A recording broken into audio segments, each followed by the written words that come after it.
तपाईँ सबै साथीहरूलाई हाम्रो यस युट्युब च्यानलमा स्वागत छ। यो भिडियोलाई अन्त्यसम्म हेर्नुहोला।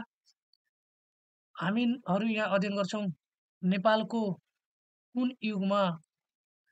युगमा के नाम, हैन? कुन युगमा नेपालको के नाम छ? अब यहाँनिर 4 वटा युगहरू छ। सत्ययुग, त्रेतायुग, द्वापर युग र कलियुग, है?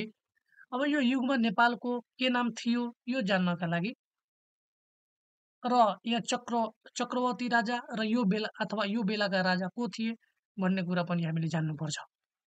अब सत्ययुगमा सत्ययुगमा नेपालको नाम के थियो? सत्यवती। जस्तै सबाट सत्य हुन्छ अनि सबाट सत्यवती नेपालको नाम। त्यस्तै त्रेतायुगमा तपोवन, यो पनि तबाट यो पनि तबाट, कन्फ्युज नै भएन। द्वापरको लागि हामी मुक्ति सोपान भन्ने, है, यो एउटा कन्ठ्याउ गर्नुपर्छ। द्वापरको लागि मुक्ति सोपान र कलियुग हामी आफै छौँ यो बेला, त्यही भएर कलियुगमा नेपालको नाम के रहेछ? नेपाल रहेछ।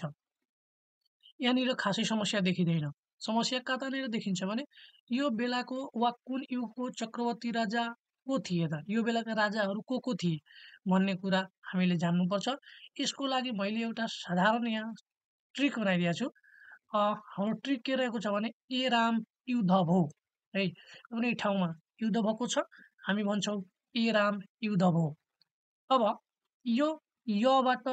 यबाट हेर्नुहोस्, यबाट सत्ययुगमा यबाट यति, है, सत्ययुगमा यबाट यति, अनि यो राबाट राबाट रामचन्द्र, है, त्रेतायुगमा रामचन्द्र, अनि युद्धबाट युधिष्ठिर, युद्धबाट युधिष्ठिर र यो भोबाट भोजराज। यसरी कुन युगमा को राजा थिए भन्ने प्रश्न पनि हामी यहाँनिर समाधान गर्छौँ। भिडियो सुनेर साथ दिनुभएकोमा तपाईँ सबैलाई धेरै धेरै धन्यवाद।